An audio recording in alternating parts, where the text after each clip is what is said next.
பாகம் 2 அத்தியாயம் 1 ஸ்ரீ ராமகிருஷ்ண ஐயர். ஸ்ரீ பகவான் விருபாட்ச குகையில் இருந்த காலத்திலிருந்தே தன்னை பகவானிடம் அடிமைப்படுத்திக் கொண்டவர் என் பெரியப்பா ஸ்ரீ ராமகிருஷ்ண ஐயர். அவருடைய தம்பிதான் என் தந்தை ஸ்ரீ ரங்கநாத ஐயர். என் பாட்டனார் காலத்திலிருந்து அவர்கள் பூர்வீக கிராமமான படி அக்ரஹாரத்தில் வாழ்ந்து வந்தனர். இந்த கிராமம் திருவண்ணாமலைக்கு மேற்கே 35 கிலோமீட்டர் தூரத்தில் உள்ளது. செங்கம் தாலுக்காவைச் சேர்ந்தது. சகோதரர்கள் இருவரும் பெரியவர்களானதும் திருவண்ணாமலையிலேயே குடியேறிவிட்டனர். என் பெரியப்பா திருவண்ணாமலை டவுன் மணியக்காரராக வேலை பார்த்து வந்தார். நல்ல சீரிய செல்வாக்குடன் வசதியாக வாழ்ந்து வந்தார். என் தந்தை கான்ட்ராக்டராக தொழில் நடத்தி வந்தார். தொழில் காரணமாக ஆந்திராவில் உள்ள கர்னூல் ஜில்லாவுக்கு சென்று அங்கேயே ஸ்திரமாக தங்கிவிட்டார். என் தந்தை ஆந்திராவில் தொழில் நிறுவனத்தை ஸ்தாபித்து நடத்தி வந்தாலும் திருவண்ணாமலைக்கு வந்து அண்ணாவுடன் தங்குவதிலும் ஸ்ரீ பகவானை தரிசிப்பதிலும் தவறியதே இல்லை. என் முன்னோர்கள் பகவானுக்கு அடிமையாகிய பலன்தான் எனக்கு இங்கு வந்து தங்கி பகவான் சந்நிதியில் இருக்கும் பெரும் பாக்கியம் கிடைத்தது. பெரியப்பா மணியம் வேலை பார்ப்பதோடு நில்லாமல் பாண்டிச்சேரிக்கு அருகில் உள்ள உப்பளத்தில் கான்ட்ராக்டராக வேலையும் நடத்தி வந்தார். நல்ல உதார குணத்துடன் பெருந்தன்மை உள்ளவர். ஆசிரமத்திற்கு தன்னால் முடிந்தவற்றை தவறாது செய்து வருவார். சின்ன சுவாமிகளுக்கு பெரியப்பாவிடம் அன்பும் மரியாதையும் உண்டு. பெரியப்பாவும் ஆசிரம காரியங்களுக்கு ஒரு துணையாக நிற்பார். அப்போதெல்லாம் ஆசிரமத்திற்கு யாராவது பெரிய மனிதர்கள் வந்தால் சின்ன சுவாமிகள் உடனே பெரியப்பாவிற்கு சொல்லி அனுப்புவார். என் பெரியம்மாவின் பெயர் பொன்னம்மாள். பொன்னம்மா பொன்னான குணம் உடையவர். இவர் ஒரு துறவி போல இதிலும் பட்டுக்கொள்ளாமல் பூஜையும் ஜபமும் செய்து கொண்டு தம் பூஜை அறையிலேயே இருப்பார். இவர் காவியகண்ட கணபதி முனிவரிடம் மந்திரோபதேசம் பெற்றவர். சதா மந்திர ஜபம் செய்து கொண்டே இருப்பார். வீட்டு காரியங்களுக்கும் இவருக்கும் சம்பந்தமே கிடையாது எனலாம். பெரியம்மா நல்ல அழகிய தெய்வீக முகத்தோற்றம் உடையவர். தன் உடம்பில் எந்த நகையும் அணிய மாட்டார். சக்தி உபாசனையினால் காலை தலையில் ஊன்றினால் மின்சாரம் பாய்வது போல் இருக்கும் என்று கூறுவார். மரக்கட்டையினாலான காலணிகளை அணிந்து கொண்டுதான் வீட்டிற்குள்ளேயே நடமாடுவார். தலைமுடி எப்போதும் விரிந்தபடி இருக்கும். எதேச்சையாக வெளியார் யாராவது வந்துவிட்டால் காலணிகளை மடியில் கட்டிக்கொண்டு தன் அறைக்குள் சென்று விடுவார். வீட்டிற்கு உறவினர்கள் யார் வந்தாலும் அவர்களை வரவேற்பதோ சந்திக்காமல் தவிர்ப்பதோ இரண்டுமே கிடையாது. உறவினர்கள் அவர்களாகவே வந்து தங்கிவிட்டு போவார்கள். வீட்டில் சமையலுக்கு ஒரு பிராமண பிள்ளை இருந்தான். வீட்டின் நிர்வாக பொறுப்பை பெரியப்பாவை கவனித்து வந்தார். பெரியம்மாவை ஒன்றும் சொல்ல மாட்டார். ஆசிரமத்தில் ஏதாவது தேவைப்பட்டால் அதை உடனே செய்து கொடுப்பார். ஒரு சமயம் மாத்ருபூதேஸ்வரர் கோயிலில் பூஜை செய்ய ஆள் இல்லை.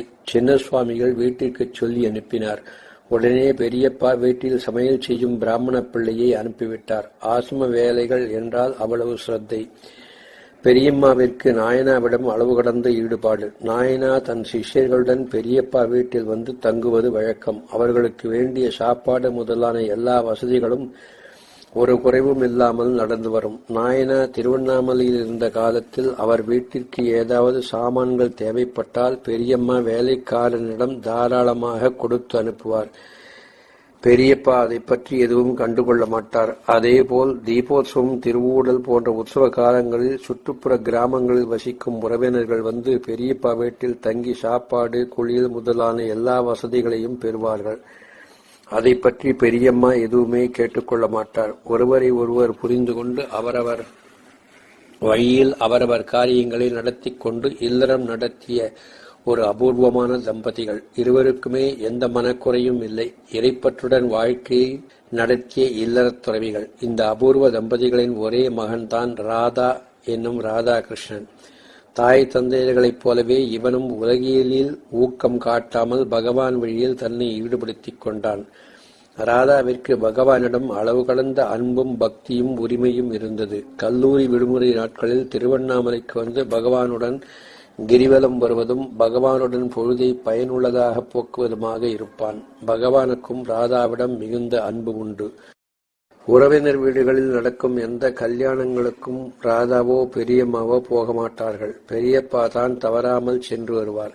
ஏழை எளிய உறவினருக்கு அவர் வாழ்விலும் சாவிலும் உதவி செய்ய தயங்க மாட்டார். ராதா படிப்பை முடித்து ரயில்வேயில் என்ஜினியராக வேலைக்கு அமர்ந்தான். பெரியம்மாவும் பெரியப்பாவும் திருவண்ணாமலையில் இருந்தார்கள். பெரியப்பா தன் அலுவல்கள் முடிந்ததும் ஆசிரமம் வந்து பகவான் சந்நிதியில் அமர்ந்து பயன் பெறுவார். ராதாவிற்கு பெற்றோர்களிடம் மிகுந்த அன்பும் பரிவும் உண்டு. வயதான காலத்தில் வேலைக்காரர்களின் ஆதரவில் அவர்கள் ஏன் இருக்க வேண்டும் என்று எண்ணி இருவரையும் தன்னுடன் வந்து இருக்கும்படி கேட்டுக்கொண்டான். ஆனால் பெரியப்பா பகவானை விட்டு வருவதற்கு சம்மதிக்கவில்லை. வேறு வழியில்லாமல் அம்மாவை தன்னுடன் அழைத்துச் சென்று கண்ணும் கருத்துமாக கவனித்து வந்தான். கொஞ்ச நாளைக்கு பிறகு பெரியப்பாவிற்கும் தனியாக இருக்க முடியாமல் போன போது ஆசிரமத்தில் சில காலமும் எங்களுடன் கொஞ்ச நாட்களும் மாறி மாறி இருந்து வந்தார். சில சமயங்களில் ராதாவிடம் சென்று வருவார். கடைசியாக இவர் நோயுற்றிருந்த போது ஆசிரமத்தில் தான் இருந்து வந்தார். சின்ன சுவாமிகள் மிகவும் அக்கறையுடன் கவனித்து வைத்திய சிகிச்சையும் அளித்து வந்தார். பிறகு ராதாவிற்கு தெரிவித்து அவன் வந்து கூட்டிக் கொண்டு போனான். எந்த வைத்தியத்திற்கும் நோய் கட்டுப்படாமல் இந்த சீரிய பக்தர் 1934 வருடம் ஸ்ரீ பகவான் திருவடிகளை அடைந்தார்.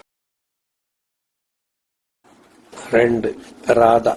பகவானுடைய தாயார் அன்னை அழகம்மாவின் சமாதி கோயில் பாலி தீர்த்தக்கரையில் அமைந்த பின்பு பகவானும் கீழேயே தங்கிவிட்டார்.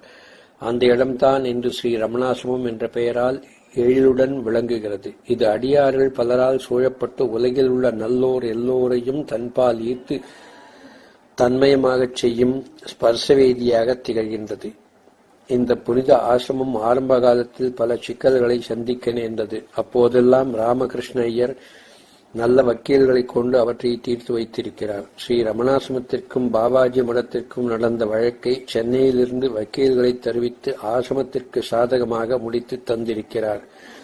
ஆதியில் ஆசிரமத்தில் திருடர்கள் நுழைந்த போது ஸ்ரீ குஞ்சு சுவாமிகள் டவுனுக்கு ஓடிப்போய் ராமகிருஷ்ண ஐயரையும் ஆட்களையும் கூட்டி கொண்டு வந்து மேற்கொண்டு செய்ய வேண்டியதை அவரிடம் ஒப்படைத்திருக்கிறார். ராமகிருஷ்ண ஐயரின் பிள்ளை ராதா சிறுவயதிலிருந்தே பகவானுடன் நெருங்கி பேசுவதும் கிரிப்பிரதட்சணம் செய்வதும் வழக்கமாயிருந்தது. பகவான் கந்தாசிரமத்தில் இருக்கும்போது பள்ளி விட்டதும் மாலை 5 மணிக்கு கையில் ஒரு கூஜாவில் காப்பி எடுத்துக் கொண்டு மலைக்கு வந்து விடுவான். இருட்டும் வரை பகவானுடன் இருந்துவிட்டு பிறகுதான் கீழே இறங்குவான். இவன் பள்ளி படிப்பு முடிந்ததும் மேல் படிப்பிற்காக சென்னைக்கு சென்றான். சென்னை கிறிஸ்துவ கல்லூரியில் படித்துக் கொண்டிருந்த போது பகவானுக்கு கடிதம் எழுதுவது வழக்கம். அப்படி எழுதும்போது விடுமுறைக்கு தான் திருவண்ணாமலை வருவதாகவும் பகவானுடன் கிரி பிரதட்சணம் போக வேண்டும் என்றும் எழுதுவான். ஒரு நாள் அப்பு சாஸ்திரி என்ற அடியார் பகவானிடம் பிரதட்சணம் போகலாம் என்று கேட்டதற்கு பகவான், நாளைக்கு ராதா லீவிற்கு வருவதாக எழுதியிருக்கான், பிரதட்சணம் போகாவிட்டால் விடமாட்டான், நாளைக்கே போகலாம் என்று சொல்லிவிட்டார். பகவான் பிரதட்சணம் போகும்போது ராதாவின் தோளின் மேல் கையை போட்டுக் கொண்டு வலம் வருவாராம். ஒரு தரம் கிரி பிரதட்சணம் போகும்போது ஒரு சுவாரஸ்யமான நிகழ்ச்சி நடந்தது. அன்று பிரதட்சணம் ஆரம்பிக்கும் போதே எல்லோரும் சேர்ந்து ஒரு நிபந்தனை ஏற்படுத்தி கொண்டார்கள். பிரதட்சணத்திற்கு வரும் ஒவ்வொருவரும் ஏதாவது ஒரு விஷயத்தை எடுத்துக்கொண்டு பிரசங்கம் செய்ய வேண்டும் என்பதே அந்த நிபந்தனை. அதன்படி வந்திருந்த எல்லோரும் பிரசங்கம் செய்து முடித்தாகிவிட்டது. அடுத்து ராதாவின் முறை. ராதாவை பார்த்து குஞ்சு சுவாமிகள், என்ன ராதா, உன்னுடைய முறை வந்திருக்கிறது, நீதான் பேச வேண்டும் என்று சொன்னார். அப்படி சொன்ன உடனே ராதா, ஜீவன் முக்தர்கள் பேசுவார்களா, பிரசங்கம் செய்வார்களா என்று கேட்டான். அதை கேட்டுக்கொண்டிருந்த பகவான், ஜீவன் முக்தர்கள் பேச மாட்டார்களா என்று சொல்லி சிரித்தார். அப்படி அவன் சொன்னது மற்றவர்களுக்கு வியப்பாயிருந்தது. பிறகு ஒரு சமயம் அவன் ஆசிரமத்திற்கு வந்திருந்தான். அப்போது பகவான் பராக்குத்துக்கு போகும் வழியில் நிழலுக்காக மரம் வளர்க்க வேண்டும் என்ற ஏற்பாட்டுடன் பாதைக்கு இருபுறமும் குழிகள் தோண்டப்பட்டு தயாராக இருந்தன. பகவான் அந்த வழியே பலாக்குத்துக்கும் போகும்போது பகவானை கொண்டு அந்த குழிகளில் விதை நட வேண்டும் என்பது அவர்களின் ஏற்பாடு. அதன்படி எல்லாம் தயாராக வைத்திருந்தார்கள். வழக்கம்போல் பகவான் பலாக்குத்துக்கு போவதற்காக அந்த வழியே வந்தவர் அந்த குழிகளை பார்த்ததும் இது எதற்காக என்று விவரம் கேட்டார். அதற்கான காரணம் விளக்கப்பட்டது. அதற்குள் அடியார் ஒருவர் நட வேண்டிய விதைகளை எல்லாம் ஒரு தட்டில் போட்டு அதை பகவானிடம் காட்டி அவற்றை குழிகளில் விதைக்குமாறு கேட்டுக்கொண்டார். பகவான் அந்த தட்டில் இருப்பவை என்ன விதைகள் என்று எடுத்து பார்ப்பதற்காக தம் கையை நீட்டி எடுக்கப் போனார். அப்போது சற்று தூரத்தில் நின்று கொண்டிருந்த ராதா இதை பார்த்து உரத்த குரலில், பகவானே பகவானே, அந்த விதைகளை தொடாதீர்கள் என்று உரக்கச் சொல்லிக் கொண்டே அவசரமாக ஓடி வந்தான். ராதா சொன்னதை கேட்டு பகவான் ஒன்றும் புரியாமல் அவர்களிடம், நீங்களானால் விதியை போடச் சொல்கிறீர்கள். இந்த ராதாவோ விதியை தொடாதீர்கள் என்று சத்தம் போடுகிறான். நான் என்ன செய்வது என்று சொன்னதும் ராதா கண்களில் நீர் ததும்ப, இவர்கள் செய்யும் காரியம் என்ன தெரியுமா? நிழலுக்காக மரம் வளர்க்கப் போகிறார்கள். பகவானே, உங்கள் பார்வைப்பட்டவர்க்கே பிறப்பில்லை என்றால் நீங்கள் தொட்டால் அந்த விதை எப்படி முளைத்து மரமாய் வளர்ந்து நிழல் தரும்? அதனால்தான் தொடாதீர்கள் என்று சொன்னேன் பகவானே என்று நான் தழுதழுக்கச் சொல்லி முடித்தான். இதை செவியுற்ற பகவான் அவனையே உற்று பார்த்து கொண்டு நின்றார். அங்கிருந்த அடியார்கள் அவனுடைய கூர்மையான அறிவைக் கண்டு அதிசயித்தார்கள். இவன் இப்படி சொல்லுவதற்கு காரணம் ஏற்கனவே நடந்த ஒரு சம்பவம்தான். ஒருமுறை பகவானும் குஞ்சு சுவாமிகளும் ராதாவும் சேர்ந்து தோட்டத்தில் ஒரு பாத்தி அமைத்து அதில் வெங்காய விதையை நாற்றுவிட்டார்கள். விதையை நாற்றுவிடும் போதே யார் போட்டது நன்றாக முளைத்து வளர்கிறது பார்க்கலாம் என்று சொல்லிக்கொண்டே விதைத்தார்கள். அதன்படி குஞ்சு சுவாமிகளும் ராதாவும் போட்டது நன்றாக வளர்ந்தது. பகவான் போட்டது முளைக்கவில்லை. இதை நினைவில் வைத்துத்தான் அவன் அப்படி சொன்னான். பிறகு அவனே இதை பகவானிடம் விளக்கினான். இதை கேட்ட பகவான், ஓஹோ அப்படியா என்று சொல்லி சிரித்தார். ராதா படிப்பை முடித்து ரயில்வேயில் இன்ஜினியராக வேலையில் அமர்ந்தான். ஆனால் பற்றற்ற ஒரு துறவியைப் போல் தன் கடமையை செய்து கொண்டு பகவானின் விசார மார்க்கத்தில் தன்னை ஈடுபடுத்திக் கொண்டு அமைதியுடன் வாழ்ந்து வந்தான். பகவான் நிதியானமடைந்த அதே வருடம் 1950 ராதாவும் உலக வாழ்வை நீத்து பகவான் திருவடியை அடைந்தான். 3. எனது ஆசிரம வேட்கை. நான் என் பெற்றோருடன் பெரியப்பா வீட்டிற்கு வரும்போதெல்லாம் அவர்களுடன் ஆசிரமம் சென்று பகவானை தரிசிப்பது வழக்கம். இப்படி பலமுறை தரிசித்திருந்தாலும் பகவான் என் நினைவில் நின்றது நான் 8 வயது சிறுமியாக இருந்தபோதுதான். எப்போதும் என்னை கூட்டிக் கொண்டு ஆசிரமம் செல்லும் பெரியப்பா அன்று ஏதோ வேலையால் வர முடியாமல் வீட்டில் இருக்கும் உறவினருடன் என்னை ஆசிரமத்திற்கு அனுப்பி வைத்தார். நான் ஆசிரமம் சென்றபோது பகவான் ஒரு கூரை கொட்டகையின் முன் திண்ணையில் உட்கார்ந்திருந்தார். நான் அவரை நமஸ்கரித்து விட்டு எழுந்து நின்றேன். என்னுடன் வந்தவரிடம் பகவான் ஏதோ கேட்டார். அவரும் ஏதோ பதில் சொன்னார். அதெல்லாம் எனக்கு நினைவில்லை. ஆனால் என்னை பார்த்து சிரித்த அந்த முகம் மட்டும் மறக்கவே முடியாத ஒன்றாக நினைக்கும் தோறும் பசுமையாகவே இருக்கிறது. ஒவ்வொரு முறை வந்து தரிசனம் செய்யும் போதும் அது நினைவிற்கு வரும். நான் 5ஆம் வகுப்பு படித்துக் கொண்டிருக்கும் போது எனது பாடப்புத்தகத்தில் ஸ்ரீ ராமகிருஷ்ண பரமஹம்சரை பற்றிய வரலாறு வந்தது. அதை படித்து எனக்கு அவர் மீது மிகுந்த ஈடுபாடு உண்டாயிற்று. அவரைப் போல் துறவற வாழ்க்கையை மேற்கொண்டு ஆன்மீக பாதையில் என்னை ஆளாக்கிக் கொள்ள வேண்டும் என்ற எண்ணம் என் மனதில் தீவிரமாக எழலாயிற்று. அதன் காரணமாக மனநிலை மாறுபட்டு வந்தது. அதற்கேற்றாற்போல் சில நாட்களுக்குள் எங்கள் வீட்டிற்கு பக்கத்தில் உள்ள ஒருவர் இறந்துவிட்டார். அவர் மனைவி பரிதாபமாக அழுது புலம்பிக் கொண்டிருந்தாள். அதைக் கண்ட எனக்கு, இவள் கல்யாணம் பண்ணி கொண்டாதனால் தானே இப்படி துக்கப்படுகிறாள், இந்த துக்கத்திற்கு காரணம் கல்யாணம்தான் என்று தோன்றியது. அது நடந்த அன்றிரவே கோயிலில் நடந்து கொண்டிருக்கும் உற்சவத்தின் சுவாமி புறப்பாடு எங்கள் வீதி வழியே வந்தது. சுவாமிக்கு எதிரில் ஒரு தேவதாசி நாட்டியம் ஆடிக்கொண்டிருந்தாள். உடனே எனக்கு பகலில் கண்ட கணவனை இழந்தவளது சோக காட்சியும் இரவில் நடந்த தேவதாசியின் நடனமும் மனத்திரையில் அடுத்தடுத்து தோன்றியது. கல்யாணத்தினால் அவள் படும் துன்பமும் அது இல்லாததினால் தேவதாசி அனுபவிக்கும் சுதந்திரமும் என்னை சிந்திக்க வைத்தன. அதனால் நான் கல்யாணம் செய்து கொள்ளக்கூடாது என்ற முடிவிற்கு வந்தேன். ஆனால் என் முடிவு விதியின் வலிமையினால் தகர்த்து எறியப்பட்டது. எனக்கு வயது 12 ஆனவுடன் வீட்டில் கல்யாணத்திற்கான ஏற்பாடுகள் மும்முரமாக நடந்து வந்தன. கல்யாணம் நிச்சயமாகும் கட்டத்திற்கு வந்தபோது எனக்கு கல்யாணம் வேண்டாம் என்று அப்பாவிடம் என்னால் முடிந்த மட்டும் போராடினேன். பெரியவர்கள் பேச்சை கேட்டுக்கொண்டு அப்பா நிச்சயம் செய்துவிட்டார். என் மனநிலை சரியாக இல்லை. ஒரு நாள் அப்பாவை தனியாக அழைத்து, கல்யாணம் வேண்டாம் என்று எத்தனையோ முறை நான் சொல்லியும் கேட்காமல் நிச்சயித்து விட்டீர்கள். இதனால் பின்னால் நீங்கள் தான் அவமானப்படப் போகிறீர்கள். நிச்சயமாக நான் வாழப்போவதில்லை. பிறகு நீங்கள் வருத்தப்படாதீர்கள் என்று உறுதியுடன் தைரியமாகச் சொன்னேன். 12 வயதுடைய எனக்கு அந்த தைரியம் எப்படி வந்தது என்று பிற்காலத்தில் நினைக்கும் போது ஏதோ ஒரு சக்தி என்னுள் இருந்து ஆட்டுவித்தது என்றே உணர்ந்தேன். என்னிடம் மிகவும் அன்பும் பரிவும் உடைய என் தந்தை இந்த என் உறுதியை கண்டு செயலற்று விட்டார். அவருக்கே என்ன செய்வதென்று புரியாமல் ஒரு முடிவிற்கு வந்தார். சரி, இப்போது நான் சொல்கிறபடி கேட்டு நீ கல்யாணம் செய்து கொள். பிறகு நீ எப்படி இருக்க வேண்டுமென்று நிச்சயிக்கிறாயோ அதன்படி நான் செய்கிறேன். இப்போது மட்டும் கல்யாணத்தை எதிர்க்காதே என்று கலவரத்துடன் கூறினார். எனது பிராரப்தமும் அப்படி இருந்ததுனாலோ என்னவோ சரி என்று ஒத்துக்கொண்டேன். கல்யாணமும் நடந்தது. வாழ்க்கை நடத்த வேண்டிய காலம் வந்தபோது நான் சொன்னதை செயலில் காட்டிவிட்டேன். வீடு ஒரே சோகமயம். என்னில் எந்த மாறுதலும் இல்லை. வழக்கம் போல 3 மணிக்கு எழுந்து குளித்துவிட்டு தோட்டத்தில் உள்ள மரத்தடியில் தியானத்திற்கு உட்கார்ந்து விடுவேன். பிறகு பூஜை, பாராயணம், புத்தகங்கள் படிப்பது போன்றவைகள் நடந்து வரும். அப்பா ஒன்றும் சொல்ல மாட்டார். அம்மாவிற்குத்தான் சொல்ல முடியாத துக்கமும் வருத்தமும். இப்படி சில காலம் சென்றது. பக்குவம் வளர வளர பகவானை தரிசிக்கும் போதெல்லாம் என் நெஞ்சம் நெகிழ்ந்து கண்ணீர் சொரியும். ஒரு முறை பகவானை தரிசிக்கச் சென்றபோது பகவான் என்னை பார்த்து, ராதா எங்கிருக்கிறான் என்று கேட்டார். பகவான் முதலாக என்னிடம் பேசியதே ராதாவை பற்றித்தான். அதற்கு நான் குண்டக்கல்லில் இருக்கிறான் என்றேன். உடனே பகவான், கூடூரை விட்டு குண்டக்கல் போய்விட்டானா என்று சொல்லி முறுவலித்தார். ஒரு நாள் பகவானை தரிசிக்க ஹாலுக்குள் சென்றபோது அங்கு அடியார்கள் தியானத்தில் இருப்பதை பார்த்ததும் என் நெஞ்சம் விம்மியது. பகவானே, இந்த அடியார்களைப் போல என்னையும் உன் சந்நிதியிலேயே இருக்கச் செய்ய மாட்டாயா? எனக்கும் அந்த பாக்கியம் கிடைக்குமா? எவ்வளவு நாள் தான் இப்படி போவதும் வருவதுமாக இருப்பேன் என்று நினைக்கும் போதே மனம் வேதனை அடைந்தது. எப்படியோ சமாளித்துக் கொண்டு பகவானை வணங்கிவிட்டு எழுந்தேன். கண்ணீர் பெருகி வழிந்தது.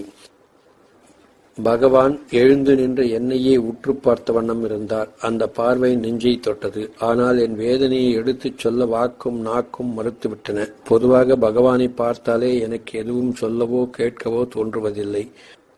மனதில் நினைத்து இயங்குவதோடு சரி. பகவானை பார்த்தாலே நான் செயலற்று விடுவேன். நான் பகவான் ஹாலில் இருக்கும்போது பல அடியார்கள் பகவானை ஏதாவது கேட்பதையும் பகவான் அதற்கு விடை அளிப்பதையும் நானே நேரில் பார்த்தும் கேட்டும் இருக்கிறேன். அப்போது எனக்கு ஏன் நாமும் ஏதாவது கேட்டு தெரிந்து கொள்ளக்கூடாது என்ற எண்ணம் தோன்றும். அடுத்த நிமிஷமே, நீ கேட்டுத்தான் பகவானுக்கு தெரியணுமோ, நீ நினைப்பது அவருக்கு தெரியாதோ என்று மற்றொரு எண்ணம் பலமாக வந்து என்னை தலையெடுக்க ஒட்டாமல் அழித்துவிடும். அவ்வளவுதான்.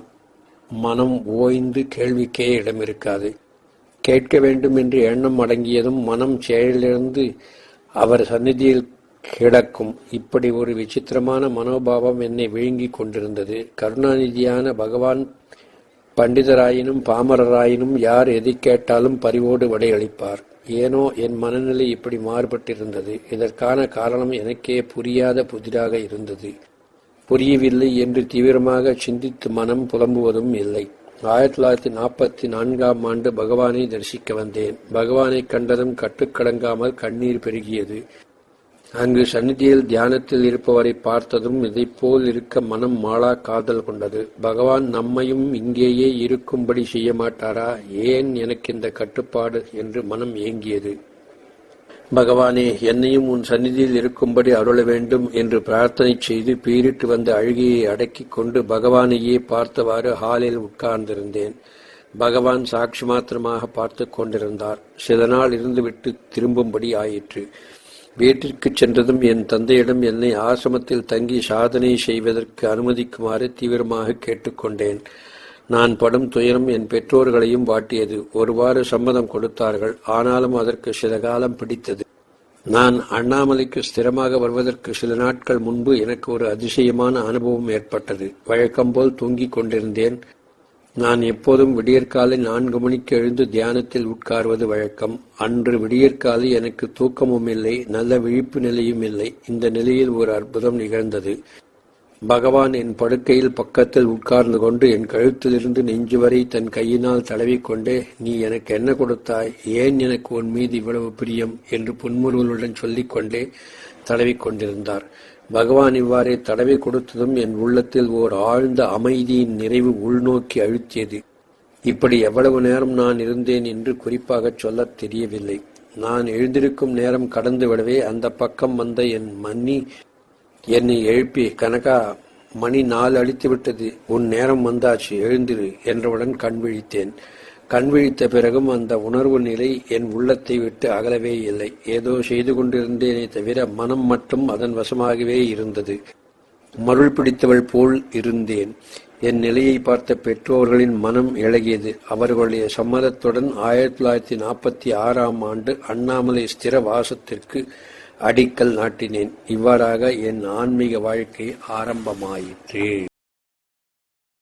4. அண்ணாமலை ஸ்திரவாசம். நான் வந்தபோது ரமண நகரில் அதிக வீடுகள் இல்லை. அங்கிருக்கும் வீடுகளை விரல் விட்டு எண்ணிவிடலாம்.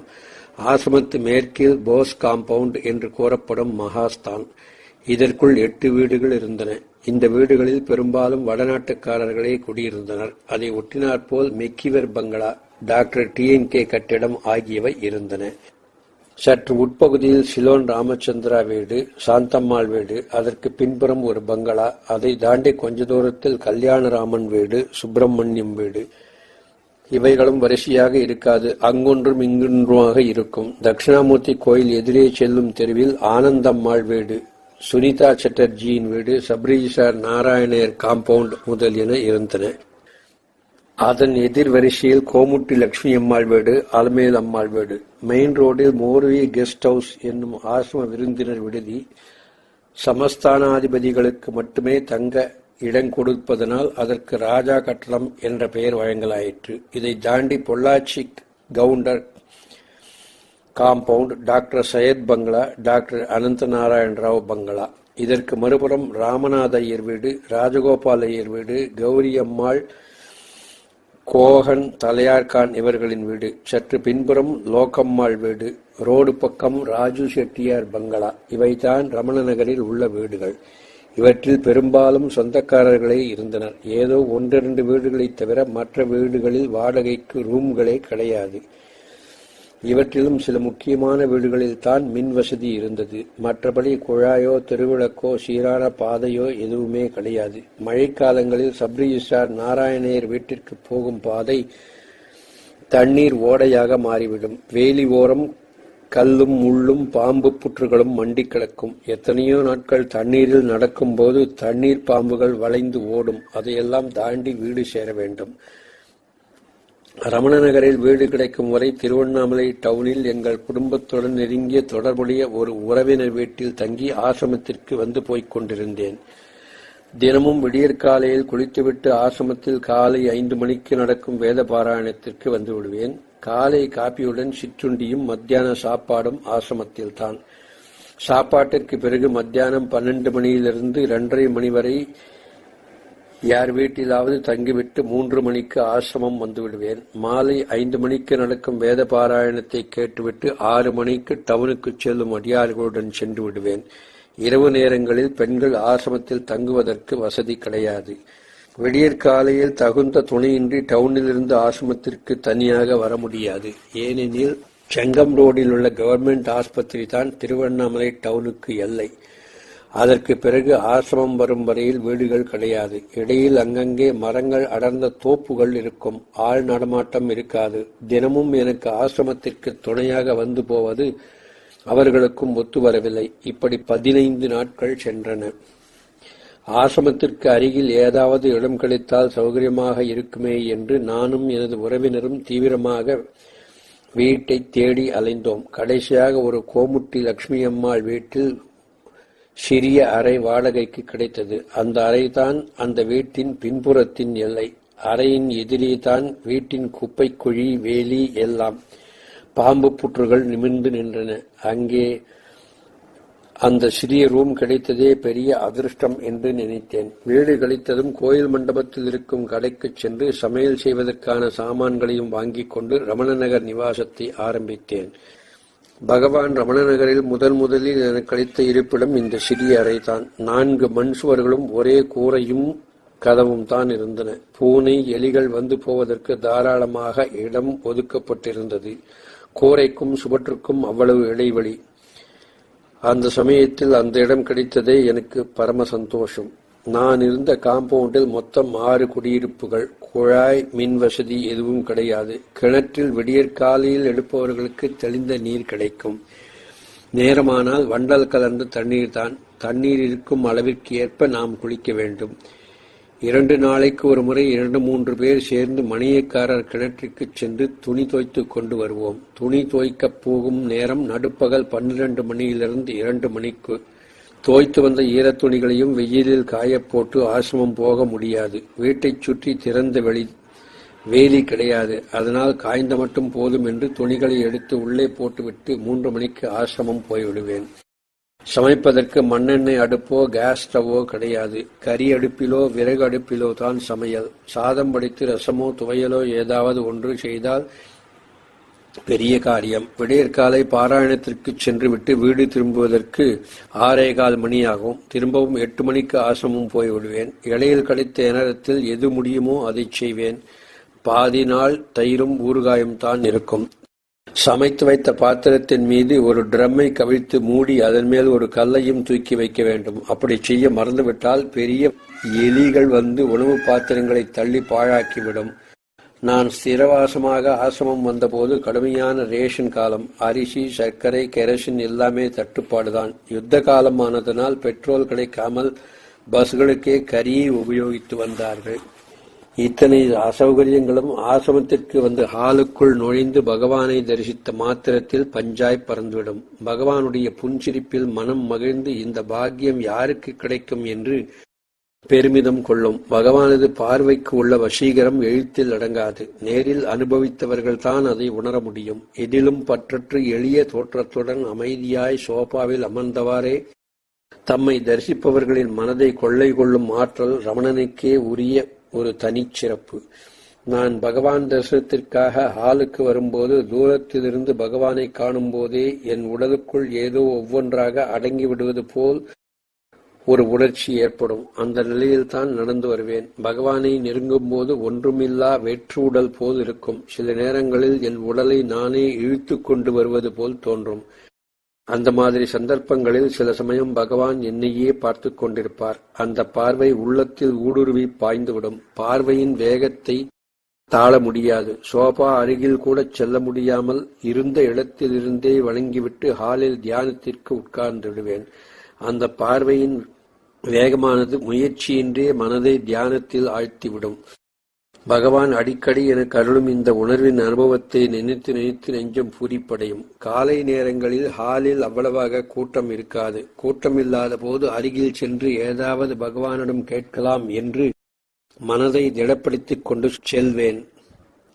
அன்றுதான் பகவான் வைத்த கண்ணை எடுக்காமல் என்னையே பார்த்து கொண்டிருப்பார். என் உறுதியும் தைரியமும் நொடியில் பறந்து கேட்க வேண்டும் என்ற எண்ணம் இருந்தவிடம் தெரியாமல் ஒடுங்கி செயல் ஓய்ந்து உட்கார்ந்து விடுவேன். அப்போது முயற்சியற்ற ஒரு முழு அமைதி என்னை கவ்விக்கொள்ளும். நாளெல்லாம் அந்த அமைதி நிலைத்திருக்கும். இது பகவானது அருட்செயலே என்று வேறில்லை.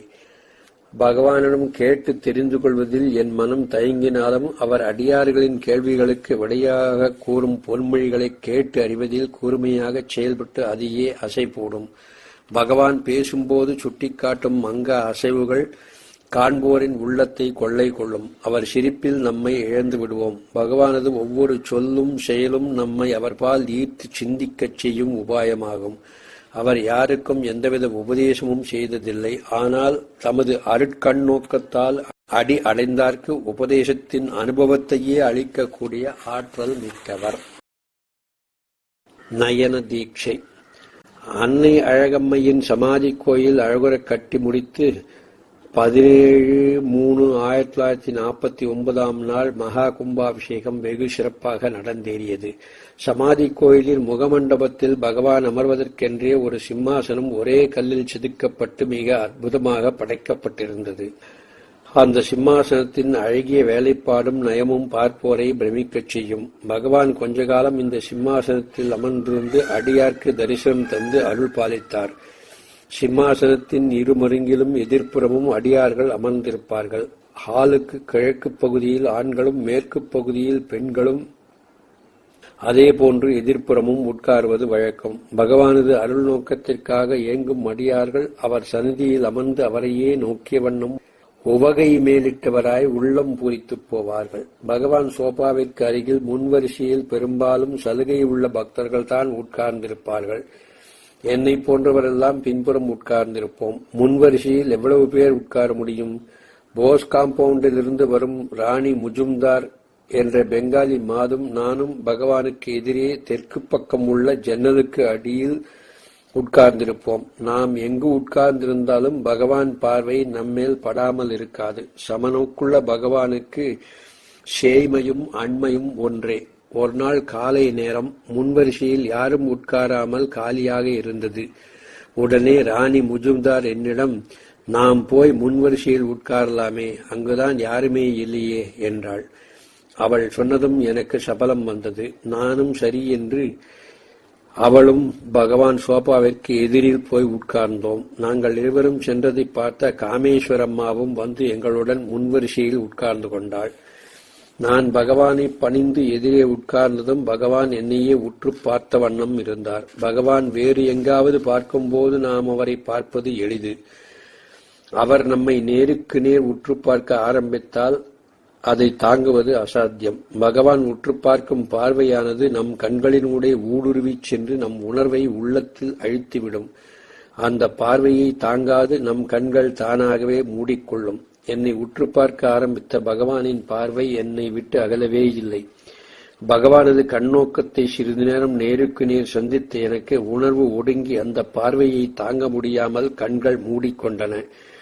இப்படி எவ்வளவு நேரம் இருந்தேன் என்பதை குறிப்பிட்டு சொல்லத் தெரியவில்லை. நான் கண்களை திறந்து பகவானை பார்த்தபோது பகவான் அதே பார்வையுடன் என்னை பார்த்து கொண்டே இருந்தார். சற்றும் வித்தியாசமில்லை. அந்த தீவிரத்தை தாங்காது என் கண்கள் மறுபடியும் மூடிக்கொண்டன. சற்று நேரத்திற்கு பிறகு பேச்சுக்குரல் கேட்டது. நான் கண்ணை திறந்தபோது மௌனி தபாலுடன் வந்திருந்தார். பகவான் அவற்றை பார்த்து கொண்டிருந்தார். தபால் வேலை முடிந்ததும் மௌனி சென்று விட்டார். பகவான் கோசாலை பக்கம் போகும் இடைவெளி நேரம் வந்துவிடவே பகவான் எழுந்து தொண்டருடன் வெளியே சென்றார். நானும் எழுந்து வழக்கமாக உட்காரும் இடத்திற்கு வந்துவிட்டேன். என்னை தொடர்ந்து வந்த காமேஸ்வரம்மா பரிவோடு என் தோளை பிடித்தவாறே, கனகம்மா, உன் பிறவி பயன் பெற்று விட்டது. என்ன ஆச்சரியம்! நீ அங்கு உட்கார்ந்ததும் உன்னை பார்க்க ஆரம்பித்த பகவான் மௌனி வரும் வரையில் தன் பார்வையை எடுக்கவே இல்லை. அப்படியே பார்த்து கொண்டிருந்தார். நான் உங்கள் இருவரையுமே பார்த்து கொண்டிருந்தேன். பகவான் தம் கண்ணாலேயே உனக்கு அருளை பொழிந்து விட்டார். இதைவிட உனக்கு என்ன வேண்டும்? நீ பெரும் பாக்கியசாலி என்று கண்களில் நீர்மல்க கூறி என்னை தழுவிக்கொண்டார். காமேஸ்வரம்மா சொல்வதை கேட்டுக்கொண்டிருந்த நான் ஒன்றும் சொல்ல முடியாமல் கண்களில் நீரை சொரிந்த வண்ணம் நின்றேன். அந்த நிலையை நினைத்தாலே மனம் அமைதியுறும். பகவானின் பார்வையில் சிக்கிய எனது உள்ளம் பல நாள் அதையே நினைந்து நினைந்து அசை போடும். பகவானது ஒளிமிகுந்த கண்களுக்கு உள்ள இணையற்ற பேராற்றலை எழுத்தால் வரைந்து காட்ட முடியுமா? தன்னை கதியாக வந்து அடைந்தாரை தம் கண்ணால் நோக்கியே பக்குவம் ஆக்கி ஆண்டு கொண்டு விடுவார். இது பகவானிடம் எல்லோருக்கும் கிடைக்கக்கூடிய நயன தீட்சை. பழகிய அடியார்களுக்கு இது அனுபவம். 6. முந்திரி பருப்பு. பகவான் அருணாச்சலம் வந்து 50 ஆண்டுகள் நிறைவு பெற்றதை நினைவு கூறுவதற்கென செப்டம்பர் 1ஆம் தேதி 1946ஆம் ஆண்டில் அருணை விஜய விழாவிற்கு ஏற்பாடு செய்யப்பட்டிருந்தது.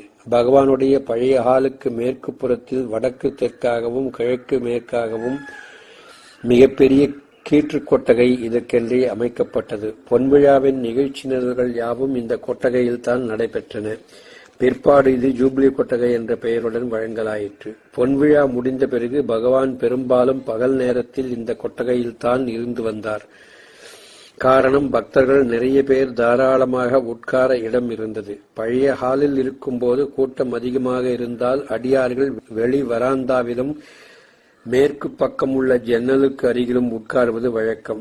அதோடு பகவானது செல்ல குழந்தைகளான மயில், குரங்கு, அணில், நாய் முதலான பிராணிகளும் தாராளமாக பகவானிடம் வந்து பகவான் கொடுக்கும் பொறி, கடலை, முந்திரி பருப்பு, வாழைப்பழம் முதலியவற்றை வாங்கிக் கொண்டு போக வழி இருந்தது.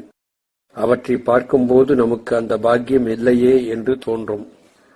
மத்தியானம் 3 மணி அளவில் சில அன்பர்கள் ஏதாவது சிற்றுண்டிகள் செய்து கொண்டு வந்து பகவானுக்கு கொடுப்பார்கள். பகவான் அதில் சிறிதளவு எடுத்துக்கொண்டு மீதியை அருகில் இருக்கும் தொண்டரை எல்லோருக்கும் கொடுக்கச் சொல்லுவார்.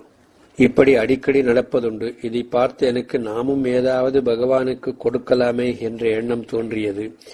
எண்ணம் தோன்றினால் மட்டும் போதுமா? அதை செய்வதற்கான பண்டம், பாத்திரங்களுக்கு எங்கே போவது? நான் இருக்கும் அறை மிகவும் சிறியது. சிற்றுண்டி செய்வதற்கான பாத்திரங்களும் என்னிடம் கிடையாது. என்ன செய்வதென்று ஒன்றும் புரியவில்லை. கடைசியாக ஒரு யோசனை தோன்றியது. டவுனுக்கு செல்லும் ஒரு அன்பரிடம் பணம் கொடுத்து ஒரு வீசை நல்ல முந்திரி பருப்பு வாங்கி வரச் சொன்னேன். வீசை என்பது சுமாராக 1½ கிலோ. வாங்கி வந்த முந்திரி பருப்பை வறுப்பதற்கு என்னிடம் பெரிய வாணலி இல்லை. வீட்டுக்காரி கோமுட்டி லட்சுமி அம்மாளிடம் சென்று விஷயத்தை சொல்லி அவள் வீட்டு அடுப்பிலேயே அவள் கொடுத்த வாணலியில் முந்திரி பருப்பை நெய் விட்டு வறுத்து பிறகு உப்பும் மிளகு பொடியும் கலந்தேன். இந்த சிற்றுண்டிதான் என்னால் செய்ய முடிந்தது. அதை பகவானிடம் எடுத்துச் செல்வதற்கான பாத்திரத்தையும் அவளிடமே கேட்டு வாங்கி அதில் வறுத்த முந்திரி பருப்பை போட்டுக்கொண்டேன். மத்தியானம் 3 மணிக்கு அதை எடுத்துக்கொண்டு ஆசிரமத்திற்கு புறப்பட்டேன். செய்துவிட்டேனே தவிர இதை எப்படி பகவானிடம் சேர்ப்பிப்பது, பகவானிடம் என்னவென்று சொல்வது, எதற்கு கொண்டு வந்தாய் என்று கேட்டால் என்ன பதில் சொல்வது என்ற எண்ணங்கள் மனதில் அலைமோதிக் கொண்டிருந்தன. பொதுவாக எனக்கு பகவான் அருகில் செல்வதென்றாலே தயக்கம். அந்த குழப்பத்துடனே பகவான் இருக்கும் ஜூபிலி கொட்டகைக்கு வந்தேன். சோபாவில் பகவான் திவ்ய தேஜோமூர்த்தியாக விளங்கிக் கொண்டிருந்தார். அருகில் சத்யானந்தமும் வெங்கடரத்னமும் இருந்தார்கள். ஆண் பெண் இரு பகுதிகளிலும் நிறைய பேர் உட்கார்ந்திருந்தார்கள். இந்த கூட்டத்தை பார்த்ததும் எனக்கிருந்த தயக்கம் இன்னும் அதிகமாயிற்று. எப்படியோ சமாளித்துக் கொண்டு கையில் பாத்திரத்துடன் பகவான் முன் நின்றேன். பகவான் என்னை பார்த்தவாறே, என்ன கொண்டு வந்திருக்கிறாய் என்று கேட்டார். நான் பயந்தவாறே, முந்திரி பருப்பு கொண்டு வந்திருக்கேன் என்று குழறிய வண்ணம் சொல்லிக்கொண்டே பாத்திரத்தை பகவான் முன் நீட்டினேன். என் வார்த்தை பகவான் காதில் சரியாக கேட்டிருக்குமோ என்பது சந்தேகம்தான். பகவான் தலையை நீட்டி பாத்திரத்தை பார்த்து, முந்திரி பருப்பா என்று சொல்லிவிட்டு அருகில் இருக்கும் சத்யானந்தத்தை இதை வாங்கி வை என்று சொல்லிவிட்டு என்னை பார்த்து அவரிடம் கொடு என்று சொல்லி எப்படியே சரி என்பது போல் தலையசைத்தார். நான் பகவானை வழங்கிவிட்டு எதிரிலிருக்கும் பெண்கள் பகுதியில் போய் உட்கார்ந்தேன். நான் கொண்டு வந்த முந்திரி பருப்பை பகவான் எப்போதும் போல் சிறிதளவு எடுத்துக்கொண்டு மீதியை அடியார்களுக்கு பங்கிடச் சொல்வார் என்று நினைத்திருந்தேன். ஆனால் பகவான் பாத்திரத்தில் கையை கூட வைக்காது சத்யானந்தத்திடம் கொடு என்பதை என்னால் புரிந்து கொள்ள முடியவில்லை. என் ஆசை நிறைவேறாது போனதில் மனம் மிகவும் வேதனை அடைந்து கண்கள் நீரிச் சொரிந்தன. நான் கொண்டு வந்ததை ஏன் பகவான் ஏற்றுக்கொள்ளவில்லை என்பதை நினைக்கும் போது மனம் ஆறா துயரம் அடைந்தது. நான் செய்தது தவறா என்று எண்ணி சங்கடப்பட்டேன். என்ன செய்வது? அவ்வளவுதான் எனக்கு பாக்கியம் என்று மனதை தேற்றிக்கொண்டு உட்கார்ந்திருந்தேன். வழக்கம்போல் சாயந்தரம் பாராயணம் முடிந்ததும் வீட்டிற்கு வந்துவிட்டேன். இரவெல்லாம் இந்த எண்ணமே அலை மோதியது. அடுத்த நாள் காலை 5 மணி பாராயணத்திற்கு சென்றுவிட்டு வீட்டிற்கு வந்து வழக்கம்போல் சமையலை முடித்துக் கொண்டு காலையில் 7:30 மணிக்கு ஆசிரமம் போனேன். ஹாலில் கூட்டம் அவ்வளவாக இல்லை.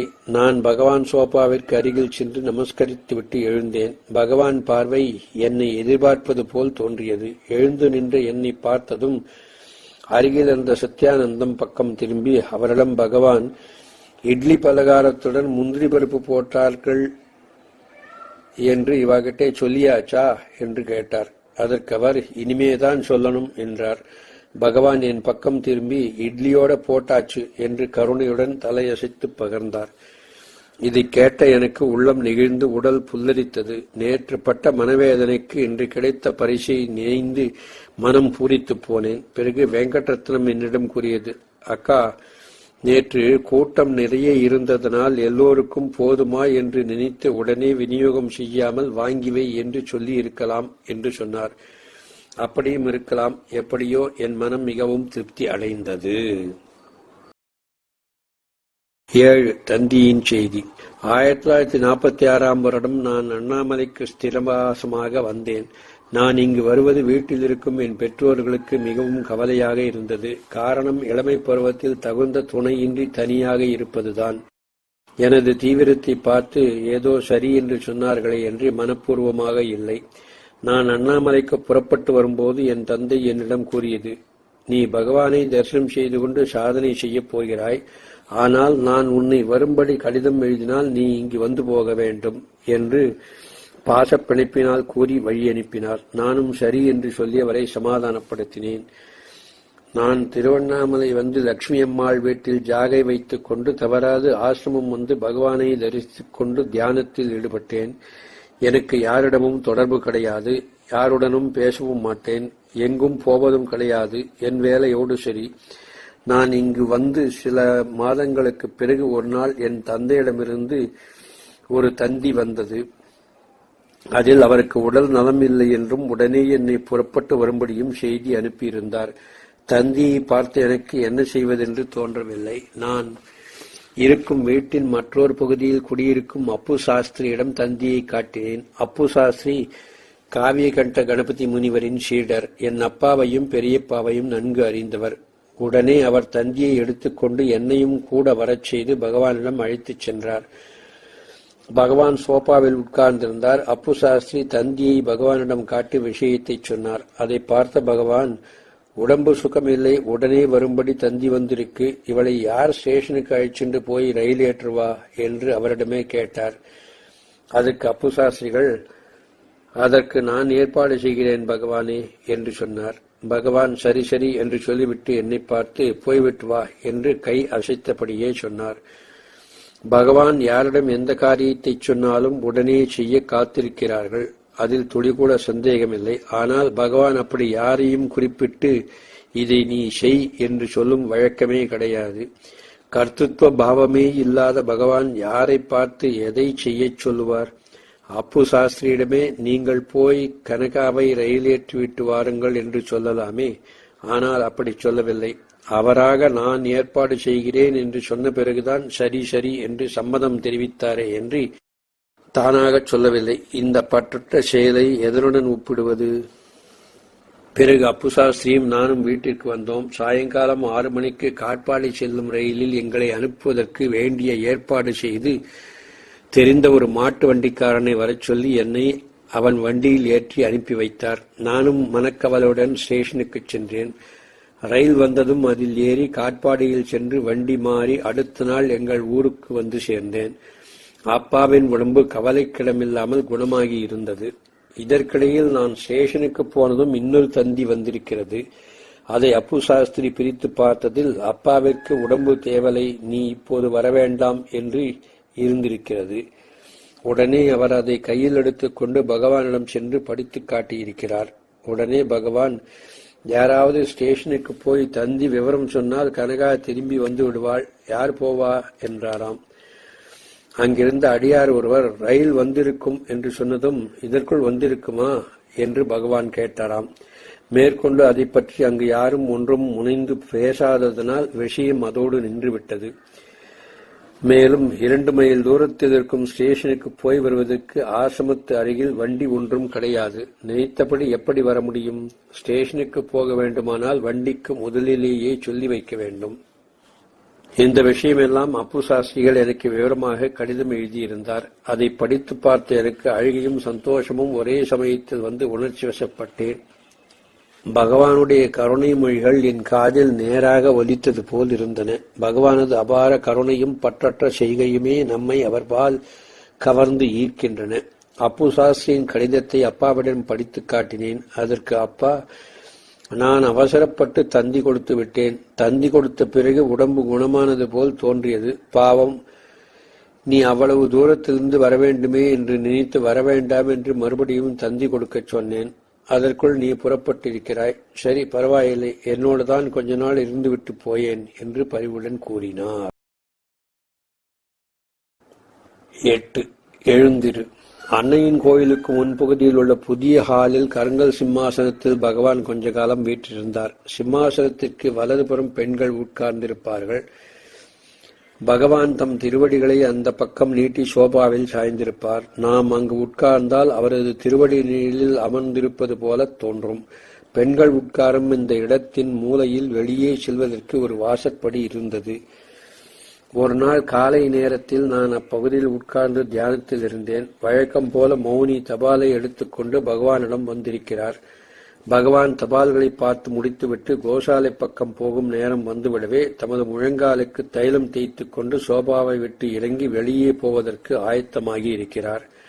ஹாலில் இருந்தவர்களெல்லாம் எழுந்துவிட்டனர். நான் உட்கார்ந்திருந்த மூலையில் உள்ள வாசல் வழியே செல்வதற்காக பகவான் அந்த பக்கம் திரும்பி நடந்து வந்திருக்கிறார். அங்குள்ளவர்களும் எழுந்துவிட்டனர். இது ஒன்றுமே எனக்கு தெரியாது. நான் கண்ணை மூடிக்கொண்டு தியானத்தில் இருந்தேன். பகவான் என் பக்கமாக வந்ததும் ஒரு பக்தை என் தோளை பிடித்து உலுக்கியவாறே, பகவான் வரும் வழியில் உட்கார்ந்திருக்கிறார், எழுந்திரு எழுந்திரு, பகவான் வந்துவிட்டார் என்று சொன்னதும் திடுக்கிட்டு கண் விழித்தேன். பகவான் என் பக்கத்திலேயே வந்துவிட்டார். உடனே எழுந்திருக்க முயன்றேன். வெகுநேரம் உட்கார்ந்திருந்ததனால் கால்கள் மரத்து விட்டன. சற்றென்று எழுந்திருக்க முடியவில்லை. எப்படியோ சமாளித்துக் கொண்டு எழுந்து போய் சுவர் ஓரமாகச் சாய்ந்து நின்றேன். இதையெல்லாம் கவனித்த பகவானுக்கு கோபம் வந்துவிட்டது. என்னை எழுப்பிய சகோதரியை பார்த்து, இதெல்லாம் சேஷ்டை, பக்கத்தில் அவ்வளவு இடம் இருக்கிறதே நான் போவதற்கு, அந்த இடம் போராதா? கண்ணை மூடிக்கொண்டு உட்கார்ந்திருக்கிற வாளை எல்லாம் எழுந்திரு எழுந்திரு, பகவான் வரார் என்று ஏன் தட்டி எழுப்ப வேண்டும்? நமக்கு முடியாவிட்டாலும் உட்கார்ந்த வாளை ஏன் எழுப்ப வேண்டும்? இப்படியெல்லாம் பண்ணுவது பகவானுக்கு சேவை செய்வதாக நினைப்போ என்று தெலுங்கில் கூறியவாறே வழியே சென்றார். அந்த சகோதரிக்கு என் மேல் மிகுந்த கோபம். நான் அவரிடம் சென்று, அம்மா, வாஸ்தவமாக சொல்கிறேன், பகவான் வருவது கொஞ்சம் கூட எனக்கு தெரியவில்லை. தெரிந்தால் எழுந்திருக்காமல் பகவானுக்கு இடையூறு செய்வேனா? இது எனக்கும் தெரியாமல் இதேச்சாக நடந்துவிட்டது. தெரிந்து நானாக ஒன்றும் செய்யவில்லை என்று சமாதானம் சொன்னேன்.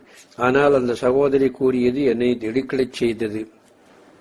அவர் கூறியது, தாம் தியானத்தில் ஆழ்ந்திருப்பதாக காண்பித்துக் கொள்ளவே இப்படி செய்வது சில பேருடைய வழக்கம் என்று சொல்லிவிட்டு அகன்றார். இதை கேட்ட நான் வெட்கி தலைகுனிந்து நின்றேன். நடந்த சம்பவத்தை குறித்து வேதனைப்படுவதைத் தவிர வேறென்ன செய்வது? அதன் பிறகு அந்த இடத்தில் உட்காருவதே இல்லை. இது நடந்த பிறகு பகவானும் அந்த வாசல் வழியே வெளியே செல்லாமல் கிழக்கு வாசல் வழியாகவே வெளியே செல்ல ஆரம்பித்தார். பகவான் செல்வதற்கு அனுகூலமாக கிழக்கு வாசற்படிக்கு உள்பக்கத்தில் தேங்காய் நாரினால் செய்து திண்டு போன்ற ஒன்றை போட்டு உயரத்தை குறைத்து பகவான் வாசற்படி கடப்பதை எளியதாக்கினார்கள். பகவான் அந்த வாசற்படியை கடக்கும் போதெல்லாம் என் மனம் குற்ற மனப்பான்மையினால் குன்றிவிடும். நான் செய்தது தவறுதான், இனிமேல் அப்படி செய்ய மாட்டேன். தாங்கள் பழையபடியே அந்த சின்ன வாசல் வழியாகவே வெளியே செல்லுங்கள் என்று பகவானிடம் கேட்பதற்கு எனக்கு தைரியமோ துணிவோ இல்லை. பகவானை பார்த்தாலே பேச்சற்று நிற்கும் எனக்கு இது எப்படி சாத்தியம்? இதை குறித்து பகவானிடம் கூற மற்றவர்களுக்கும் துணிவில்லை. பகவான் கடைசி வரை இந்த கிழக்கு வழிப்பாதையை மாற்றிக்கொள்ளவில்லை. 9. காஞ்சி முனிவர். ஸ்ரீ காஞ்சி முனிவர் என்று பக்த கோட்டிகளால் அன்புடன் போற்றப்படும் பரமாச்சாரியால் வாழ்ந்த காலத்தில் பிறந்த நாம் எல்லோரும் பெரும் பாக்கியசாலிகள். அத்தகைய திவ்ய தேஜஸ் நிறைந்த தபோதனரை வேறெங்கும் காண இயலாது. அவரது எளிய தோற்றமும் கருணை நோக்கமும் ஆசி வழங்கிய வண்ணம் இருக்கும். அபயஹஸ்தமும் தரிசித்தவர் மனதில் பதிந்து நிலை பெறுவது உறுதி. 1956ஆம் ஆண்டு என்று நினைக்கிறேன். ஒரு சமயம் நான் பரமாச்சாரியாலை தரிசிப்பதற்கு சென்றிருந்தேன். அப்போது பெரியவாள் சின்ன காஞ்சிபுரத்தில் இருந்தார்கள். நான் சென்றபோது சுவாமிகள் ஒரு தூணில் சாய்ந்த வண்ணம் உட்கார்ந்திருந்தார். நான் அவர் முன்னே சென்று வணங்கி எழுந்ததும் என்னை பார்த்து அருகே இருந்த ஒரு இடத்தை காட்டி அங்கு இருக்கும்படி கையால் ஜாடை காட்டினார். அதன்படி நான் அங்கு நின்றிருந்தேன்.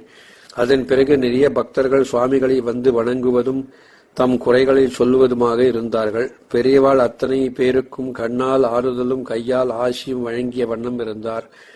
சுவாமிகளிடம் நம் குறைகளை சொல்லி முறையிடும் பக்தர்களின் வேட்கையெல்லாம் உலகே எலை சார்ந்தனவே.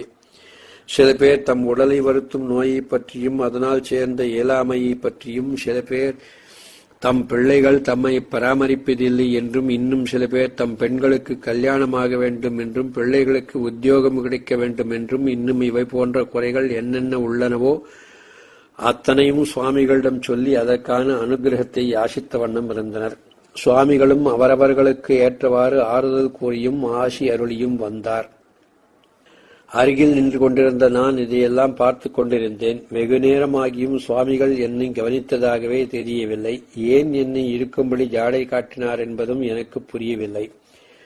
இடையில் கொஞ்ச நேரம் பக்தர்களின் வருகை சற்று ஓய்ந்திருந்தது. அப்போது பெரியவா நான் இருந்த பக்கம் திரும்பி என்னை பார்த்து, எனக்கு என்ன பெயர் என்று தெரியுமா என்று கேட்டார். அதை கேட்ட நான் திடுக்கிட்டு போனேன். என்ன பதில் சொல்வதென்று தெரியவில்லை. ஒருவாறு சமாளித்துக் கொண்டு கையை பிசைந்தவாறே சங்கராச்சாரிய சுவாமிகள் என்று குரல் குழறிய வண்ணம் கூறினேன். அதை கேட்ட சுவாமிகள், ஜெகத்குரு சங்கராச்சாரிய சுவாமிகள், அத்வைத போதகர் என்று எனக்கு பெயர், யார் கேட்கிறா அதை பற்றி என்று புன்முறுவலுக்கிடையே சொன்னதும் நான் அசந்துவிட்டேன். சனாதன தர்மத்தை பரிபாலிக்க வந்த ஜெகதாச்சாரியனானதினால் அத்வைத போதகராய் இருந்தும் பக்தர்களின் கஷ்டங்களை தீர்ப்பதிலும் கருணை காட்டுகிறார். ஆயினும் அதை பற்றி ஆர்வம் பக்தர்களிடத்தில் இல்லையே என்பதைப் போல அவர் கூறியருளிய சொற்களின் பொருள் துணிக்கிறது. சுத்த ஸ்படிக சங்காசமாகிய சுவாமிகள் தம் மனதில் உள்ளதையே பிரதிபலித்து காட்டுகிறார். யார் எதையெல்லாம் வேண்டுகிறார்களோ அதையே அருள் புரிகிறார். பின்னொரு சமயம் மயிலாப்பூர் சம்ஸ்கிருத கல்லூரியில் பெரியவாள் இருக்கும்போது வக்கீல் ஒருவர் பணிவுடன் சுவாமிகளிடம் சென்று, சுவாமிகள் இரவு மணி 12 ஆனாலும் பக்தர்களுக்கு தரிசனம் தந்தும் அவர்கள் இறைஞ்சும் குறைகளுக்கு செவிசாய்த்தும் அனுகிரகம் புரிந்து கொண்டிருக்கிறீர்களே, திரும்பவும் விடியற்காலை 4 மணிக்கே விழித்துக் கொண்டு விடுகிறீர்கள், சரீரத்திற்கு சிறிது ஓய்வு வேண்டாமா என்று நெஞ்சுருக கண்ணீர் மல்கியவாறே கூப்பிய கரங்களுடன் பிரார்த்தனை செய்தார். அதை செவியற்ற சுவாமிகள் புன்சிரிப்புடன், என்ன பண்றது, அவர்களுக்கு தங்கள் குறையை என்னிடம் சொல்வதனால் மன நிம்மதி கிடைக்கிறது போல் இருக்கிறது. அதனால்தான் இரவு பகல் என்று பாராமல் சமயம் கிடைக்கும் போது வருகிறார்கள். என்னிடம் சொல்வதில் அவர்களுக்கு மனதின் பாரம் குறையுமானால் அது நான் அவர்களுக்கு செய்யும் உபகாரம் தானே. அதனால் எனக்கு கொஞ்சம் ஓய்வு குறைந்தால் என்ன, அவர்களுக்கு மன நிம்மதி கிடைக்குமானால் அதுவே எனக்கு ஓய்வு என்று மிகவும் கனிவுடன் கூறி அருளினார். ஒரு இடத்தில் அத்வைத போதகன் அதை பற்றி யார் கேட்கிறார் என்று சொன்ன அதே கருணாமூர்த்தி மற்றொரு இடத்தில் உயிர்களின் துயர் தொலைப்பதையே தனக்கு ஓய்வு என்று கூறுகிறார். மகான்களின் செய்கையை இப்படித்தான் என்று அறுதியிட்டு கூற முடியாது. சுவாமிகளிடம் சொல்வதனால் சில பேர்களுக்கு மலை போல் வந்த கஷ்டங்கள் பனி போல் நீங்கி விடுகின்றன. தம்மை நாடி வந்தவருக்கு அன்ன ஆகாரமின்றி அருள் பொழிவதையே தொழிலாக கொண்ட பெரும் கருணை வள்ளல் நம் சுவாமிகள். இதை நேரில் கண்டவர் அறிவர். மனிதகுலம் வாழ மண்ணில் வந்த மகா புருஷர் காஞ்சி முனி. 10. ஏகாந்தவாசமோ. 1958ஆம் ஆண்டு ஸ்ரீ காஞ்சி பரமாச்சாரியால் சென்னையில் இருக்கும் மேற்கு மாம்பலத்தில் உள்ள அஸ்வமேத மகாமண்டபத்தில் முகாமிட்டிருந்தார். என் பெற்றோர்களும் சகோதரர்களும் ஸ்ரீ சுவாமிகளிடம் மிகவும் ஈடுபாடு கொண்டவர்கள். அடிக்கடி நானும் சென்று பரமாச்சாரியாலை தரிசிப்பது வழக்கம். ஒரு நாள் மாலை நேரம் நான் சுவாமிகளை தரிசிக்கச் சென்றிருந்த போது 2 சிப்பந்திகளைத் தவிர சுவாமிகளின் அருகில் வேறு யாரும் இல்லை. இது எனக்கு கிடைத்த நல்லதொரு வாய்ப்பு. கையில் கொண்டு சென்றிருந்த பழங்களை தட்டுடன் அவர் முன் வைத்து முறைப்படி நமஸ்கரித்து விட்டு எழுந்து நின்றேன். கூப்பிய கைகளுடன் நின்ற என்னை புன்முறுவலுடன் நோக்கிய சுவாமிகள், இப்ப நீ இங்குதான் இருக்கிறாயோ என்று கேட்டார். ஆமாம் என்று பதில் சொன்னேன். என் தாயாரையும் குடும்பத்தாரையும் பரிவுடன் விசாரித்துவிட்டு, நீ திருவண்ணாமலையில் ரமணாசிரமத்தில் தானே இருக்கிறாய் என்றார். அதற்கு நான் எப்போதுமே அங்குதான் இருக்கிறேன் என்றேன். அதை கேட்டவுடனே அவர் என்னை பார்த்து மேலும் சொன்ன வார்த்தைகள் என்னை மெய்சிலிர்க்க வைத்தன. என்ன ஏகாந்த வாசமோ என்றார். ஆமாம் என்று சொல்வதற்கு வாயிலிருந்து வார்த்தைகள் வரவில்லை. அதற்கு அறிகுறியாக தலையசைத்தேன். அடுத்தபடி வேதாந்த சிரவணமோ என்றார். வாய் பேச முடியாமல் அதற்கும் தலையசைத்தேன். தொடர்ந்து ஸ்வயம்பாக்கமோ என்று சிரித்தபடியே கேட்டார்.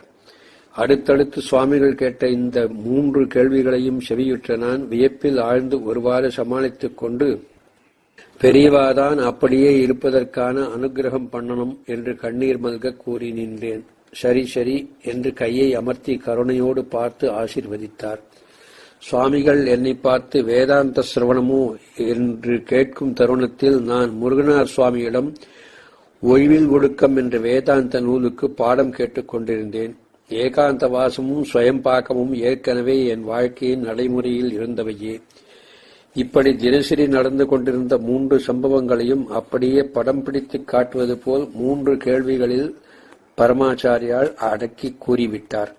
அவர் புன்சிரிப்புடன் சரி சரி என்று சொல்லி கையை அமர்த்தும் போதே நான் என்னை எழுந்துவிட்டேன். அப்பா, என் வாழ்க்கையும் உனக்கு சம்மதம்தானா என்று உள்ளத்தில் நின்று நெஞ்சுருகி நின்றேன். சுவாமிகளின் விழிகளுக்குத்தான் என்ன வசீகரமான சக்தி! அவருடைய வாக்கிலும் நோக்கிலும் அத்தகைய ஆற்றல் உள்ளது. எனது திருவண்ணாமலை வாழ்க்கையை பற்றி அறிய ஆவலாயிருந்தது போல் இருந்தன அவர் விடுத்த கேள்விகள். அதற்கு நான் பதில் கூறியதும் சரி சரி என்று அவர் சொன்னது நான் செல்லும் வழி சரியானதே என்று உத்தரவாதம் அளிப்பது போல் இருந்தது. அவருடைய அபயகரமானது அப்படியே நடக்கும் என்று ஆசி வழங்குவது போல் தோன்றியது. மகான்களின் வாக்கும் நோக்கும் அடி அடைந்தாரை உய்யும் கதி பெறச் செய்வதில் உறுதி உடையனவை ஆகும். 11. இங்கேயானா என்ன, அங்கேயானா என்ன? நான் ஆசிரமத்திற்கு வந்து ஸ்திரமாக தங்கிய போது எனக்கு வயது 24. அதற்கு முன்பும் அவ்வப்போது நான் வந்து பகவானை தரிசித்து சில நாட்கள் தங்குவதுண்டு. அதற்கு அவர்கள் யாரும் மறுப்பு கூறியதில்லை. ஆசிரமத்தில் தங்கி தியான வழியில் ஈடுபட்டு நான் இங்கேயே இருக்க தீர்மானித்ததுதான் அவர்களுக்கு மிகுந்த வருத்தத்தை உண்டாக்கியது. வருத்தம் இருந்ததே தவிர யாரும் என்னை தடுத்து நிறுத்த முடியவில்லை. என் தந்தை எனக்கு அளித்த சலுகைதான் இதற்கு காரணம். நான் தனித்திருந்து ஆசிரம வாழ்க்கையை மேற்கொண்டதில் என் தாயாருக்கு விருப்பமில்லை. அதிலும் இளமை பருவத்தில் இருந்தே என்னை தனியாக விட்டு வைக்க மனம் இடங்கொடுக்காமல் சங்கடப்பட்டார்கள். காஞ்சி பரமாச்சாரியாரிடம் நெருங்கிய தொடர்பு உடைய அவர்கள் என்னை பற்றி இந்த விவரத்தை எல்லாம் கட்டாயம் சுவாமிகளிடம் சொல்லியிருக்கக்கூடும்.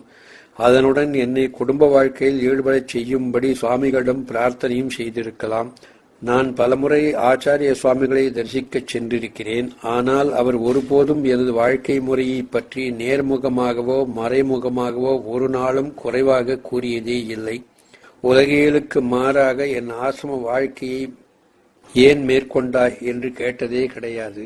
நான் எப்பொழுது சென்றாலும் பரிவுடன் விசாரித்து புன்முறுவலுடன் கையமர்த்தி ஆசீர்வதிப்பார். நான் அதையே ஒப்புதலாக ஏற்று மகிழ்வேன். என்னுடைய சகோதரன் மனைவி அவரை தரிசிக்கச் செல்லும் போது ஆசிரம கனகா எப்படி இருக்காள் என்று குசலம் விசாரிப்பாராம். அதை மன்னி என்னிடம் சொல்லி பெருமைப்படுவாள். ஒரு சமயம் வயது முதிர்ந்த எங்கள் பாட்டியுடன் ஆச்சாரியாலை தரிசிக்கச் சென்றேன். பாட்டி நான் அவளுடன் சில நாட்கள் காஞ்சிபுரத்திலேயே தங்கி பெரியவாளை தரிசித்துக் கொண்டிருக்க வேண்டும் என்று சொன்னாள். நான் அதற்கு சம்மதிக்காமல் ஆசிரமம் போக வேண்டும் என்றேன். இந்த விவரத்தை ஆச்சாரியாரிடம் சொல்லி என்னை அங்கு தங்கும்படி சுவாமிகள் சொல்ல வேண்டும் என்று கேட்டுக்கொண்டாள்.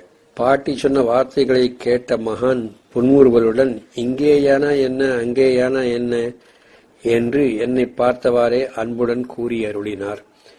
அந்த வார்த்தையை கேட்டதும் என் மனம் பூரித்தது. இதை காட்டிலும் வேறென்ன வேண்டும்? அந்த தெய்வ வாக்கே எனக்கு பெரிய அருளாசி அல்லவா? கண்ணீர் மல்க நின்று அவரையே பார்த்து கொண்டிருந்தேன். சரி சரி என்று தலை அசைத்தபடியே உத்தரவு கொடுத்தார். அந்த அருட்கண்கள் தரிசிப்பவர்களின் மனதில் மின்சாரம் போல் பாய்ந்து சிலிர்க்க வைத்து விடுகின்றன. ஆன்மீக வழியில் மனதை உள்முகமாக்குவதற்கு அந்த பார்வை ஒன்றே போதும். எத்தனை நேரம் பார்த்து கொண்டிருந்தாலும் அழுக்காத ஆறாமுதம் போன்றவர் சுவாமி.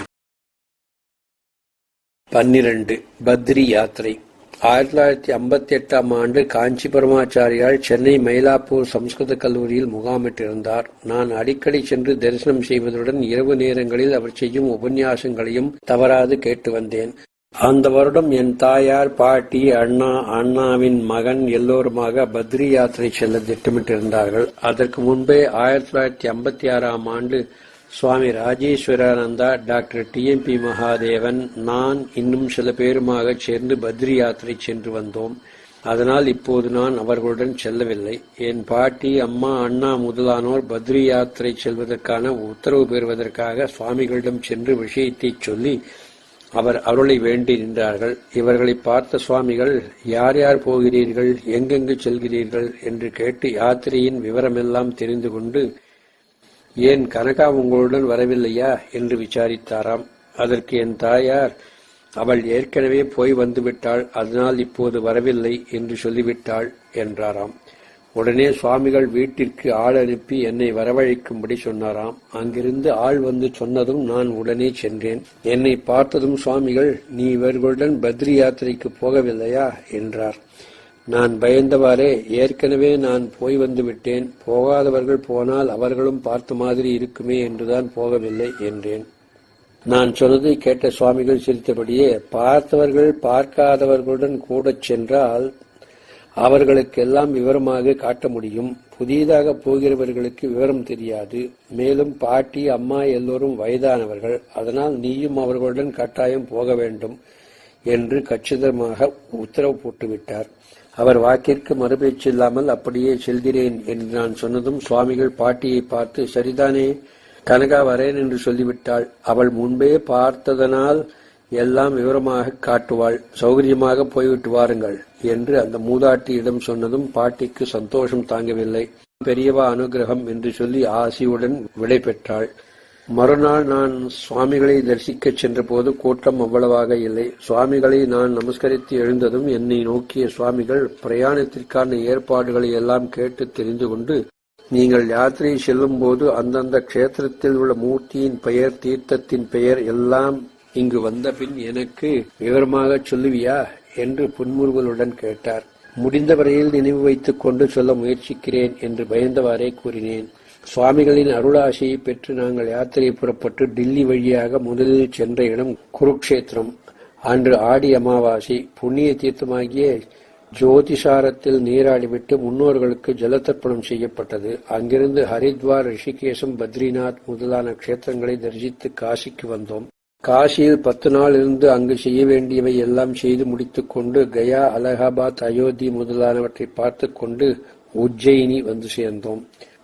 அங்கு மகாகாளேஸ்வரரையும் சித்தேஸ்வரியையும் தரிசித்துவிட்டு அதைச் சுற்றியுள்ள அவந்தி, சுதாமாபுரி, சாந்திபனி, கோமதி குண்ட் எல்லாம் பார்த்துவிட்டு அங்கிருந்து ஓங்காரம் வழியாக பரோடா வந்தோம். பரோடாவை சுற்றி பார்த்துவிட்டு அகமதாபாத் வந்து அங்கிருந்து ராஜ்கோட் வழியாக ஜுனாகாட், துவாரகா, பேட் துவாரகா, பால்கா தீர்த் முதலானவைகளையும் பார்த்து கொண்டு சோமநாதம் சென்றோம். பிரசித்தி பெற்ற துவாதசலிங்க கஷேத்திரங்களில் ஒன்றான சோமநாதனை தரிசித்துக் கொண்டு நாசிக் வந்தோம். நாசிக்கிலிருந்து திரியம்பகம் சென்று திரியம்பகேஸ்வரரை தரிசித்துவிட்டு மலையேறிச் சென்று கோதாவரி நதியின் ஜென்மஸ்தானத்தையும் கோரக்நாத் என்னும் சித்தரின் சமாதியையும் பார்த்துவிட்டு பம்பாய் வந்தோம். பம்பாயில் மகாலட்சுமி கோயில் மற்றும் சில இடங்களை பார்த்துவிட்டு சென்னை வந்து சேர்ந்தோம்.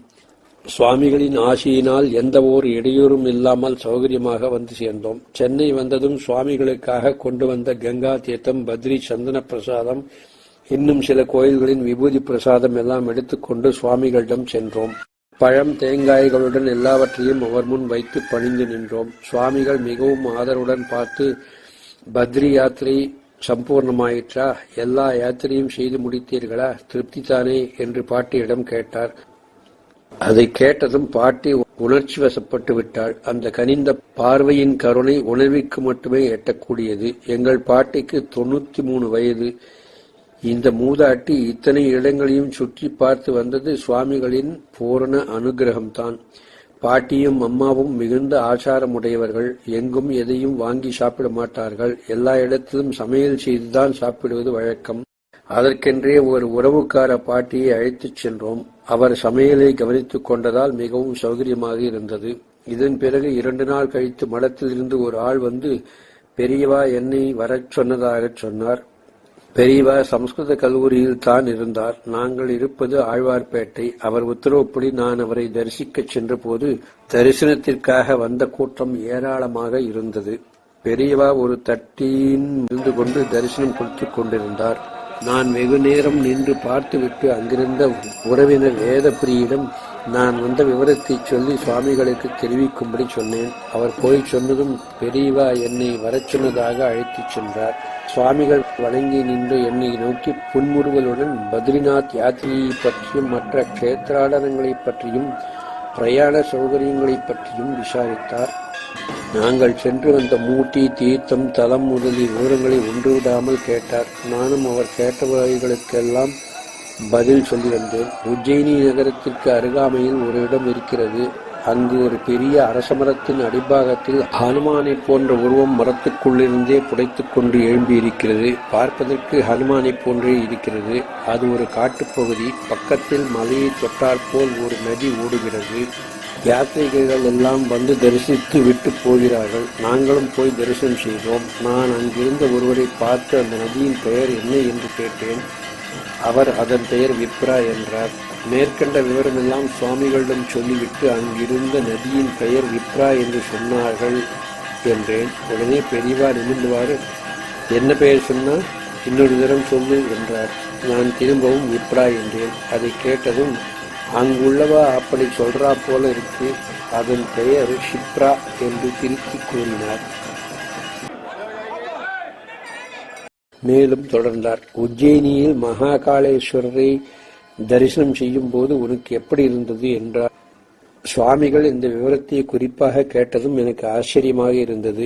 ஏனெனில் எனக்கு அங்கு ஒரு அபூர்வமான அனுபவம் நிகழ்ந்தது. மகாகாளேஸ்வர் கோயிலுக்குச் சென்ற நாங்கள் அங்குள்ள புனித தீர்த்தத்தில் நீராடிவிட்டு ஆலயத்திற்குள் சென்றோம். இறைவனுக்கு அபிஷேகத்திற்கு ஏற்பாடு செய்திருந்தோம். லிங்கத்தைச் சுற்றி பாட்டி, அம்மா, அண்ணா, அண்ணாவின் மகன் எல்லோருமாக உட்கார்ந்து கொண்டு பண்டாவின் சொற்படி அபிஷேகம் செய்ய தயாரானார்கள். உள்ளே சென்ற நான் இறைவனின் திருவுருவத்தைக் கண்டதும் ஏதோ ஒரு ஈர்ப்பு சக்தியினால் கவரப்பட்டேன். மனம் இதிலும் ஈடுபடவில்லை. எந்த சிந்தனைக்கும் இடமில்லை. எதிரே இருந்த சுவற்றின் ஓரமாக நின்றவாறே சிவலிங்க திருமேனியையே பார்த்துக் கொண்டிருந்தேன். தங்களுடன் வந்து உட்கார்ந்து அபிஷேகம் செய்யுமாறு பாட்டியும் அம்மாவும் கூப்பிட்டது தெரிந்தது. ஆனால் என் திருஷ்டி ததாகாரமாக நின்றது. மனம் சலனமற்று அமைதியுற்றது. அவர்கள் பூஜை முடிந்து எழுந்து வரும் வரையில் நான் அந்த நிலையிலேயே நின்றேன். அதன் பிறகும் அந்த அமைதி நிலை என்னை தொடர்ந்தது. அந்த மனநிறைவுடனே தேவி சித்தேஸ்வரி ஆலயத்திற்கும் சென்றேன். அந்த சந்நிதியும் மிகவும் சக்தி வாய்ந்தது. சந்நிதியின் இருபுறமும் பெரும் அளவில் பக்தர்கள் நியமத்துடன் தேவி மகாத்மியத்தில் உள்ள சப்தசதி பாராயணம் செய்து கொண்டிருந்தனர். அதன் காட்சி என்னை விட்டு அகலவே இல்லை. உஜ்ஜயினியில் நடந்த இந்த சம்பவத்தை சுவாமிகள் குறிப்பாக கேட்டவுடன் நான் பிரமித்துப் போனேன். இருந்த இடத்தில் இருந்து கொண்டே மகான்கள் எதையும் அறியக்கூடிய ஆற்றல் படைத்தவர்கள் என்பதற்கு இதுவே சான்றாகும். சுவாமிகள் கேட்ட கேள்விக்கு பதில் கூற முடியாமல் அந்த அனுபவத்தை சொல்லத் தெரியவில்லை என்று நான் தழுதழுக்க கூறினேன். இதை உணர்ந்த சுவாமிகள் முகமலர்ந்து கையை தூக்கி ஆசி வழங்கி சரி சரி என்று கனிந்த பார்வையுடன் விடை கொடுத்து அனுப்பினார்.